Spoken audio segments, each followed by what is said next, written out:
नमस्कार विद्यार्थी मित्रांनो, आज आपण इयत्ता 10वी मधील रूपक कथेचा भाग इथं अभ्यासणार आहोत। रूपक कथा वि स खांडेकरांनी सुंदर शब्दात इथं वर्णिलेली आहे। वि स खांडेकरांना ज्ञानपीठ पुरस्काराने गौरवण्यात आलेला आहे। भारत सरकारने त्यांना पद्मभूषण गौरव हा पुरस्कार देऊन सुद्धा गौरवलेला आहे। असे हे वि स खांडेकर ज्यांनी कथा कादंबऱ्या लिहिल्या, ययाती या कादंबरीबद्दल त्यांना ज्ञानपीठ पुरस्काराने गौरवण्यात आलं। वि स खांडेकरांनी रूपक कथा ही तुमच्या 10वीच्या अभ्यासामध्ये अतिशय सुंदररित्या वर्णन केलेली आहे आणि ती रूपक कथा वि स खांडेकरांनी लिहिलेली आज आपण इथं अभ्यासणार आहोत। रूपक कथा म्हणजे काय बघा विद्यार्थ्यांनो, विद्यार्थी मैत्रिणींनो, तुम्हाला अनेक कथा ऐकायला, वाचायला, लिहायला आवडतात। त्यामध्ये मग साहस कथा आहेत, विज्ञान कथा आहेत, बोधकथा आहेत आणि अशा काही रहस्यमय कथा आहेत। त्यातलाच एक भाग म्हणजे हा रूपक कथेचा भाग आहे जो आज आपण इथं अभ्यासणार आहोत। विद्यार्थी मित्रांनो, विद्यार्थी मैत्रिणींनो, बालपणापासूनच आपणाला कथा खूप आवडतात। विज्ञान कथा, ऐतिहासिक कथा, जातक कथा, साहस कथा यापैकीच एक रूपक कथेचा भाग। रूपक कथेचं वैशिष्ट्य काय आहे बघा। आता रूपक कथा म्हणजे काय आहे, नेमकं काय सांगतात रूपक कथेबद्दल? तर रूपक कथेचं वैशिष्ट्य म्हणजे ती आकाराने अगदी लहान असते। रूपक कथा आकाराने लहान असली तरी रूपक कथेतून एक सुंदर उद्देश, तुम्हाला एक सुंदर प्रेरणा देण्याचा प्रयत्न इथं वि स खांडेकरांनी केलेला आहे। रूपक कथेचा जो भाग आहे तो फक्त अभ्यासापुरता मर्यादित न ठेवता परीक्षेमध्ये सुद्धा रूपक कथाचा भावार्थ लिहा असं तुम्हाला प्रश्न येतो आणि म्हणून अभ्यासाअंतर्गत तो भाग तुम्ही अभ्यासणं गरजेचं आहे। विद्यार्थी मित्रांनो, विद्यार्थी मैत्रिणींनो, हिवाळा हा ऋतू सुरू होताच पानांची जी पडझड सुरू होते आणि पानांच्या पडझडीमधून पुन्हा जो नवीन जन्म उदयास येतो त्यांच्यामधील जो संवाद आहे, जसं मानवी जीवन जगत असताना मानवी जीवनामधील प्रत्येकाला असं वाटतं की मी किती श्रेष्ठ आहे हे दाखवून देण्याचा प्रयत्न जो चालू असतो, त्यामध्ये तुमची पिढी, आजोबा आजी, आई बाबा अशा ज्या 3 पिढ्यांमधला जो वादविवाद असतो तो वादविवाद एकंदरीत आपल्या जीवनाला कसा स्पर्श करतो, जीवन जगण्याची सुंदर आणि आदर्श कला ही कशी असावी किंवा जीवन आदर्श कसं असावं याचं सुंदर वर्णन रूपक कथेच्या माध्यमातून वि स खांडेकरांनी आपल्या पुढे केलेलं आहे। विद्यार्थी मैत्रिणींनो, ही कथा आता मी तुमच्या पुढे सादर करणार आहे आणि कथेच्या माध्यमातून स्पष्टीकरण तुम्हाला मी देत जाणार आहे। त्याच्या अगोदर आपल्याला इथं पाहायचं आहे, हे आपल्याला झाडाचं पान दिसतं आणि हे गवताचं पात दिसतं। आता गवताचं पात हे गवताचं पात आहे आणि हे पान झाडाची ही फांदी आणलेली आहे मी, पण जेव्हा मोठं झाड असतं तेव्हा त्याच्या झाडावरून एक पान जेव्हा गळून पडतं आणि गळून पडल्यानंतरचा जो काही या दोघांमधला जो काही वादविवाद आहे किंवा बोलणं आहे ते कशा प्रकारे आहे हे सुंदररित्या या रूपकथेतून मांडलेलं आहे। खरं तर हे पान आणि गवताचं पात हे फक्त तुम्हाला उद्देशून इथं त्याचा अर्थ घेतलेला आहे आणि तो कशा पद्धतीने घेतलेला आहे तो आपण आता या ओळीच्या भावार्थातून बघूया। बघा, हिवाळा नुकताच सुरू झालेला होता आणि झाडावरून एका मागून एक पिकलेली पाने गळून पडू लागली। पट पट पट असा इथं शब्द दिलेला आहे। त्यांचा तो पटपट असा कर्णकटू आवाज, तो आवाज ऐकून धरणी मातेच्या कुशीत झोपी गेलेलं एक चिमणे गवताचे पाते जागे झाले।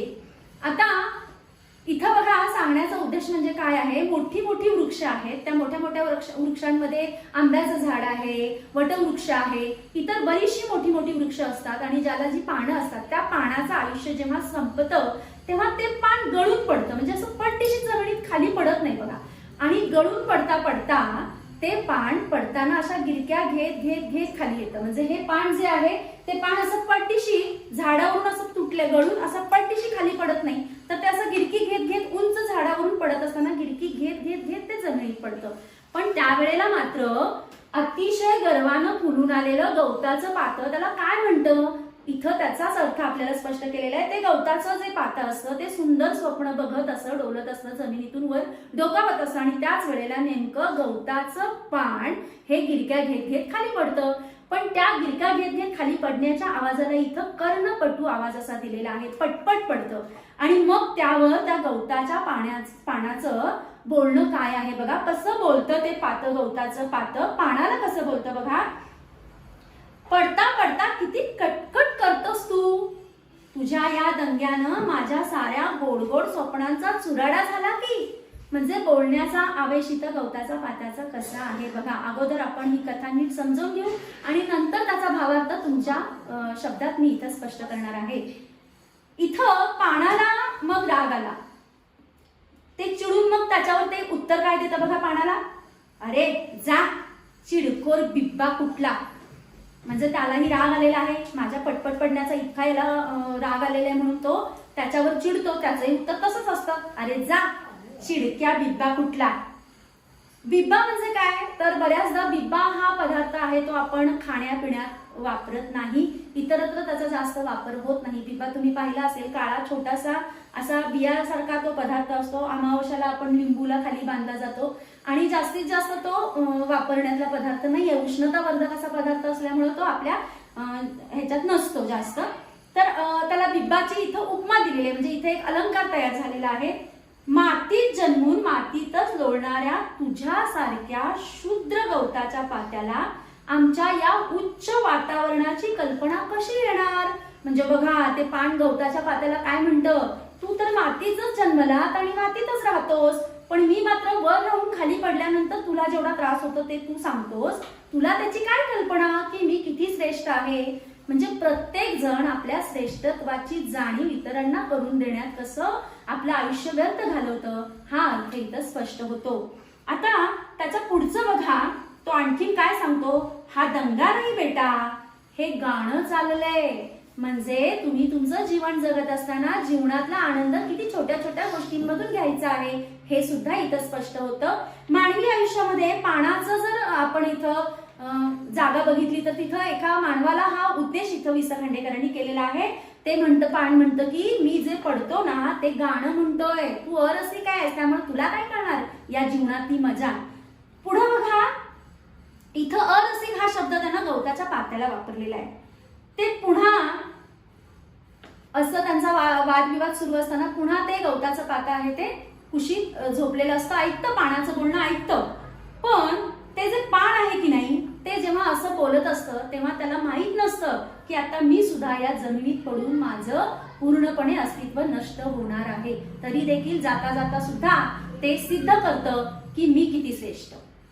पुढचा पॅराग्राफ बघा, ते पुन्हा जागे झाले ते वसंताच्या संजीवक स्पर्शाने. म्हणजे जे पान जमिनीत पडलं ते वसंताच्या म्हणजे हिवाळा ऋतू सुरू झाला आणि वसंत ऋतू आल्यानंतर जो थंडीचा गारवा त्याच्या अंगाला स्पर्श करून गेला तेव्हा त्याला जाग येते आणि त्या जागेनंतर त्याला कळतं की आपला जन्म हा एका गवताच्या पात्यात झालेला आहे. म्हणजे जे पान आवेशानं गवताच्या पात्याला बोलत होतं ते सुद्धा जमिनीत पडल्यानंतर गवताचं पातच झालेलं आहे. इथं हे स्पष्ट होतं. आणि अशा पद्धतीनं वसंत ऋतूची चाहूल लागल्यानंतर थंडीचा गारवा जेव्हा अंगाला जाणवतो तेव्हा त्याच्या स्पर्शातून त्याला विलक्षण जादू झालेली वाटते. त्या जादूने आता त्या पानाचे रूपांतर गवताच्या चिमुकल्या पात्यात झाले होते. पुन्हा हिवाळा आला, थंडीने कुडकुडत गवताचे पाते धरणी मातीच्या कुशीत झोपू लागलं आणि मग आता त्याला झाडावरून पडणाऱ्या पानाचा कर्णपट्टू म्हणजे कानाला त्रास देणारा आवाज जाणवू लागला. जेव्हा ते पान होतं तेव्हा ते गवताला उद्देशून बोलत होतं आणि जेव्हा ते स्वतः गवताचं पातं झालं तेव्हा त्याला पानाच्या कर्णपट्टू आवाजाची जाणीव झाली आणि अशा पद्धतीने तो आवाज त्याला त्रासदायक वाटू लागला. ते गवताचे पाते मग कपाळाला आटी घालू लागलं. कपाळाला आटी घालून ते काय म्हणतं बघा, स्वतःशीच फुटफुटायला लागलं. काय ही हिवाळ्यातली पानं, जीव खाऊन टाकला यांनी अगदी, केवढा हा कर्णपट्टू आवाज, छी छी छी, माझ्या साऱ्या गोड गोड स्वप्नांचा चेंडा मेंढा केला यांनी. हे वाक्य पुन्हा त्याच गवताचं पात्याचं म्हणजे जे झाडावरून खाली जमिनीत पडलं होतं तेच पुन्हा हे असं बोलू लागलेलं आहे.